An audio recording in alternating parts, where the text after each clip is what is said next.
그리고 드리고 싶은 말씀은 회생을 하시면 절대 혼자가 아닙니다.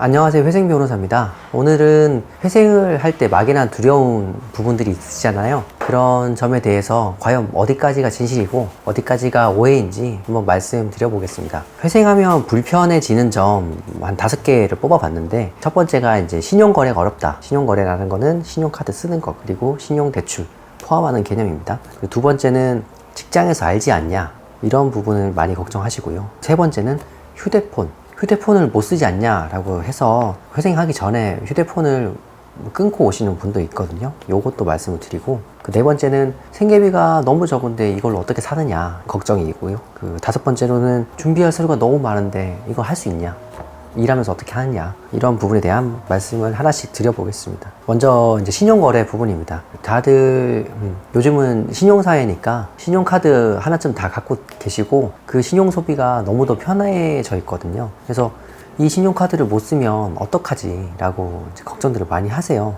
신용대출도 마찬가지고요. 그런데 이제 회생을 진짜 진지하게 고민해 보신 분들은 이게 문제가 안 된다는 거를 아실 거예요, 아마. 왜냐하면 회생을 정말 필요로 하시는 분들은 이미 신용카드가 정지되어 있거나 정지될 위험에 처해지신 분들이에요. 이분들이 신용카드를 못 쓰는 거는 그 회생을 신청해서 겪는 불편이 절대 아니죠. 신용대출도 마찬가지입니다. 그래서 신용카드가 어렵다는 부분은 회생이 진짜 임박하신 분들 입장에서는 실질적인 고민이 될 수 없다는 말씀을 드립니다. 두 번째, 직장에서 알까봐 라는 걱정 부분인데요. 결론적으로 말씀드리면 직장에서 알 수 없습니다. 직장 모르게 진행할 수 있고요. 많이들 걱정하시는 부분이 재직증명서나 소득관계 증명 내야 되는 부분 때문인데, 재직증명서에 용도 쓰는 난이 있잖아요. 그런데 법원에서는 그 발급 용도를 신경 쓰지 않아요. 그래서 재직증명서를 그냥 용도를 아무렇게나 발급받아서 내셔도 되고요. 소득 관련 자료는 따로 발급받아서 내시면 됩니다.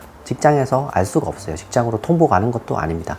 다만 이런 경우가 있어요. 신용정보에 민감한 회사가 있습니다. 대표적으로 이제 보험사, 그래서 보험 설계사분들이 회생하실 때 이 부분을 걱정하고 보증보험 발급 시점 관련해서 회생을 해야 되나 말아야 되나 고민을 많이 하시는데, 개인회생을 신청하면 보증보험에서 증권 발급을 거부하는 거는 맞습니다. 그런 사례가 이제 많아요. 그런데 해결 방법이 있습니다. 그러니 고민 너무 많이 하지 마시고 상담을 받아보시기 바랍니다. 세 번째는 휴대폰 문제입니다.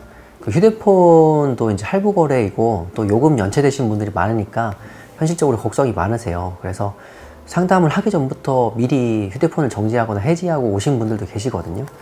근데 그럴 필요는 없는 게, 한 대 할부거래는 용인이 됩니다. 그러니까 할부거래긴 하지만 채권사, 그 통신사를 회생채권에 신고하지 않고 진행해도 그게 물론 FM대로라고 하면 문제가 되는 행위지만, 현실적으로 핸드폰 하나 본인 명의가 없으면 너무 불편하시잖아요. 그래서 그런 거는 법원에서도 용인을 해줍니다. 그리고 인가가 나면 핸드폰 할부 거래를 할 수 있고 서울보증보험도 발급이 됩니다. 그리고 자급제, 알뜰폰을 쓰시는 방법도 있고요. 그 상황에 맞게 여러 가지 방법이 있으니까 너무 걱정을 하지 않으셔도 됩니다. 다음으로 생계비가 이제 너무 적지 않냐라고 하시는 부분입니다.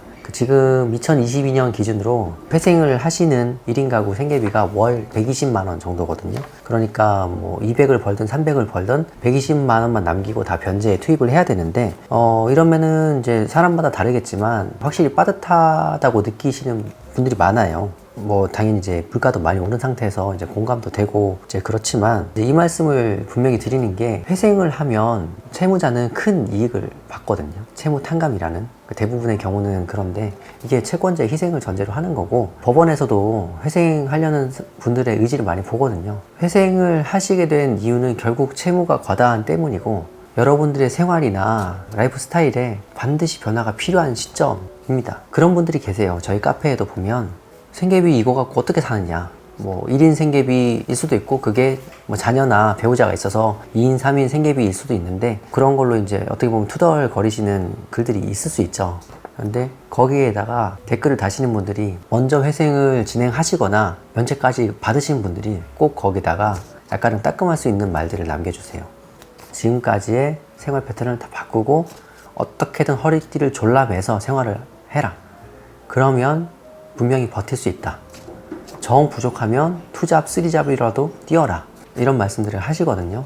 이런 말씀들이 회생을 준비하시는 분들께 참고가 되셨으면 좋겠습니다. 마지막으로 준비할 서류가 많다는 부분입니다. 서류 발급이나 작업에 익숙하지 않으신 분들은 분명히 부담이 되는 서류들입니다. 이게 법원에 들어가는 사건이다 보니까 법원이 일일이 확인해야 될 부분들이 많고, 당연히 이제 요구하는 서류가 많을 수밖에 없어요. 그래서 저희 사무실 같은 경우는 서류를 한꺼번에 준비해달라고 하면 부담이 있으시고 하니까 1차와 2차로 나눠서 안내를 해드리고 있어요. 1차는 우선 빨리 발급하실 수 있는 서류, 그리고 2차는 준비에 조금 시간이 필요한 서류, 이렇게 해서 부담도 줄이고 진행도 좀 더 효율적이고 빨리 할 수 있도록 안내를 해드리고 있고요. 그리고 다들 생업에 바쁘시잖아요. 저희 사무실에서는 저희 의뢰인분들이 요청을 하시면 본인이 발급받아야 될 수밖에 없는 서류, 인감증명서나 소득관계 서류 말고는 저희가 다 대신 발급받아 드립니다. 그러니 이런 부분도 미리 걱정하실 필요가 없습니다. 근데 막상 준비 서류보다는 보정이 더 힘들 수 있어요. 경우에 따라 다르지만 50만 원 이상, 30만 원 이상 쓴 내역 다 소명하라고 하면 이제 기억도 안 나시고 하니까 이제 이런 부분들을 힘들어 하시거든요. 그런데 이제 또 생각을 해보면 이 회생 절차를 통해서 얼마를 탕감 받으시는지, 이 반복된 채무를 끊어낼 수 있는 계기가 되는지 생각을 해보신다면 안 하실 이유는 없다고 생각됩니다. 그리고 드리고 싶은 말씀은, 회생을 하시면 절대 혼자가 아닙니다. 저희 같은 대리인도 있고, 또 저희 카페에 다른 회원님들도 여러 가지 질문에 성심성의껏 답변을 해드리고 있거든요. 여기서 용기도 얻으시고 정보도 얻으시고 그러시면 큰 도움이 될 것 같습니다. 이상으로 회생을 할 때 이제 불편한 점이나 단점을 말씀드렸는데, 이제 결국 따지고 보면 이제 회생을 해서 생기는 불편함이라기보다는 회생을 해야 될 상황에 있기 때문에 겪는 불편한 점이라고 생각하시면 될 것 같습니다. 그러니 회생이 필요하시겠다고 하시는 분들은 너무 미리 걱정부터 하지 마시고, 타이밍을 놓치시기보다는 미리미리 상담 받으셔서 더 빨리 진행하시기 바랍니다. 영상 봐주셔서 감사합니다.